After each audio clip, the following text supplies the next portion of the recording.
Are there other senators who wish to speak on this amendment? Senator Madam Van Chair. Hollen. Thank you, Chair Collins. And I want to start where I started last week, I think it was exactly a week ago, which is thanking my colleague, Senator Moran and his team, for working to put together what was overall a very strong piece of legislation for Commerce State Justice.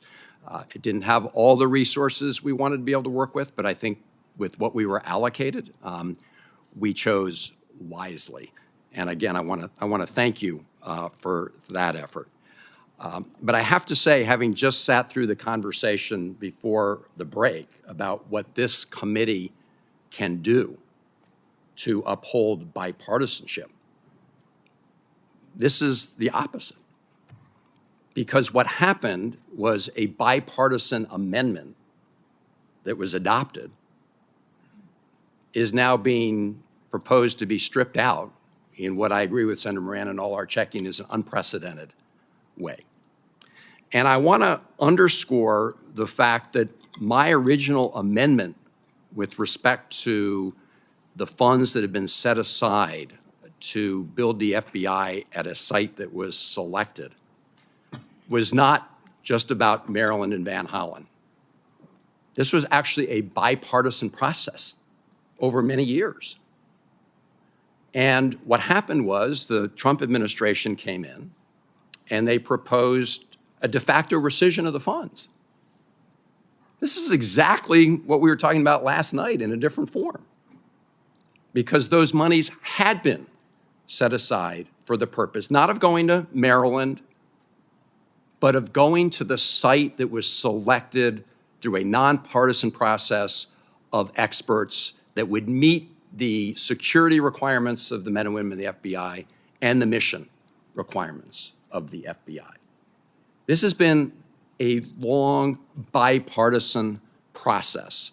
And so when we got the request for reprogramming from the FBI, I had hoped that we would, on a bipartisan basis, say, no, we're not going to accept your reprogramming request because it flies in the face of longstanding bipartisan support for this process. We did not do that. And so I offered the amendment to make sure that we defend that process. And Madam Chair, I do want to just take a moment for our colleagues to emphasize again the bipartisan nature of this decision over many years, because this battle is not going away. You know, as the chairman said, it became a partisan vote, but it was only a partisan vote because the Republican side of the committee decided to vote no after a bipartisan amendment was adopted. And so this is a microcosm of the overall challenge that we are facing. And I would have hoped that as a committee that we stood up for that bipartisan decision. So let me just, Madam Chair, I'm going to put a couple things in the record because I want to make it clear once and for all that this is not just a process that was invented by Senator Van Hollen. It was actually invented by all of us, where we delegated the decision to the FBI and the GSA. And it began many, many years ago, actually, when a prospectus was submitted to the Congress. The way this works is the Environment and Public Works Committee in the Senate and the House Transportation Committee look at prospectuses that are proposed for new buildings. And the prospectus was adopted on a bipartisan, unanimous basis by those committees years ago. And just to make it clear that this was not a sort of one-sided democratic process, the chair of the House Transportation Committee was Bill Schuster. And the chair of the Senate Environment and Public Works Committee at the time was Senator Jim Inhofe. They adopted the prospectus. And here's what the prospectus said, and I'm quoting, "The facility will be built to meet ISC, these are the security requirements, ISC level 5 security specifications on one of the 3 previously identified sites. 2 had been identified in Maryland, one in Virginia. So there you have, on a bipartisan basis, a decision being made that whichever of those 3 sites won the competition to meet the security and mission requirements of the FBI would be chosen. It didn't end there. The document will be Thank you, included in the record. thank you, Madam Chair. Thank you. It didn't end there. If you look, and I'm not going to belabor all the reporting that this committee has done over time on this issue, but suffice to say that this committee has made clear what the purpose of the funds were, both in the Department of Justice FBI account and in the GSA account, which is in the FISG bill. But just for one example, this is the omnibus bill that we all of us who were here at the time back in 2022 voted for, at least those of us who voted for the bill, which I think most of the members of the Appropriations Committee did.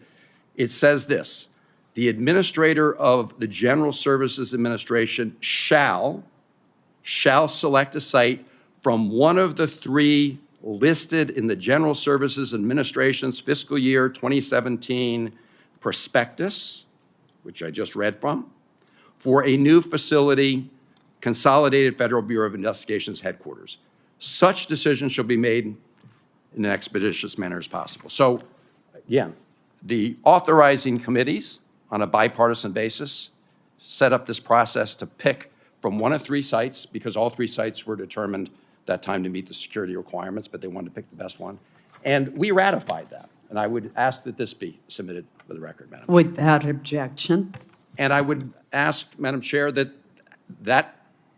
the final decision announcement from the GSA be put in the record. Without And objection. it wasn't Van Hollen or Senator Mikulski or anybody else that picked this site. It was the result of a process set up in a bipartisan way by all of us around this table. And that's what I was trying to protect. Now, I do want to say one more thing, because my view is that we should be preserving decisions that we previously made. And everything we just talked about before the break was about that. And here was our opportunity to do it. In my view, we did. And now we're trying to undo it. All of a sudden, the FBI decided that they wanted to move to the Ronald Reagan building. No security analysis, no cost estimate.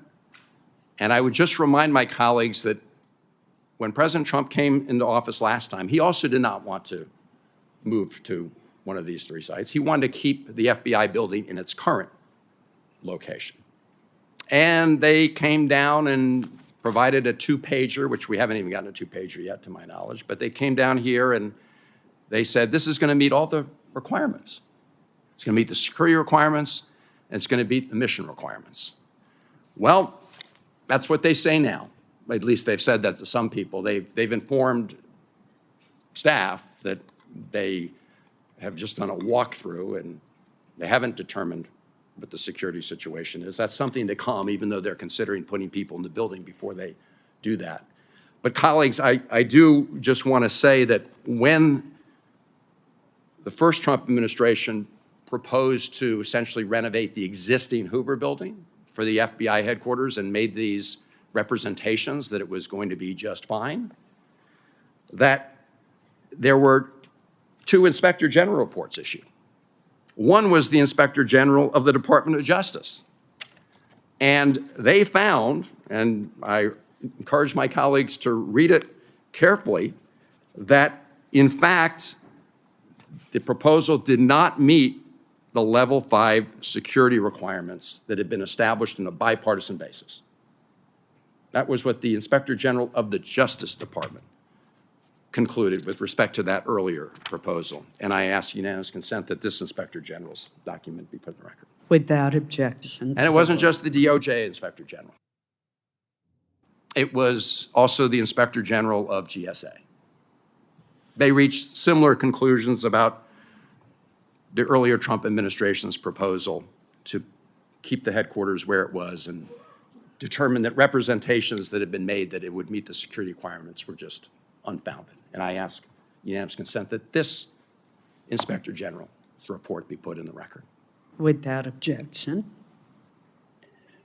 Now, colleagues, finally, I would point out that there's a statute that was adopted when the Ronald Reagan building was created, making it clear what the purposes of that building were. including a number of tenants in the International Trade Administration. It's supposed to be a sort of a center for trade and commerce. And there are also a lot of other tenants in that building now, some public agencies. The National Children's Museum, a non-public agency, is part of that building.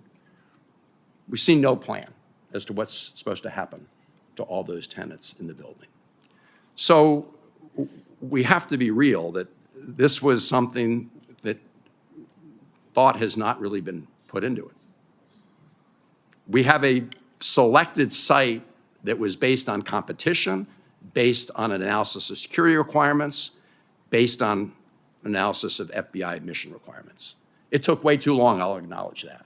But a decision was finally made pursuant to a bipartisan process that I didn't set up, we all set it up. And now they propose to undo that. So I would say this is a microcosm of exactly what we were talking about before the break. Whether this committee is going to stand up for the work it's done on a bipartisan basis. I didn't know that Maryland would be selected in the end. But that's the process we set up. And that is why that bipartisan amendment was important. And Madam Chair, we talk about 60 votes on the floor of the Senate. I would suggest that it's pretty crazy that this amendment that was to stand up for congressional prerogatives would then be the reason our Republican colleagues on the committee decide not to support it. That's exactly the problem that we've been having. It's not just the President of the United States. It's all of us. And so I will strongly oppose this amendment. And I have to say, Madam Chair, that as I said earlier, if this is stripped out, I will change my vote to no.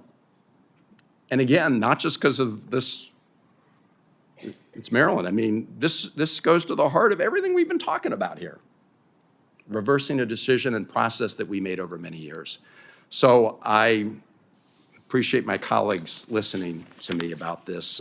It's not going away because we have collectively have spoken on it for very many years. And I would urge the director of the FBI to not try to rush to move in to the FBI building.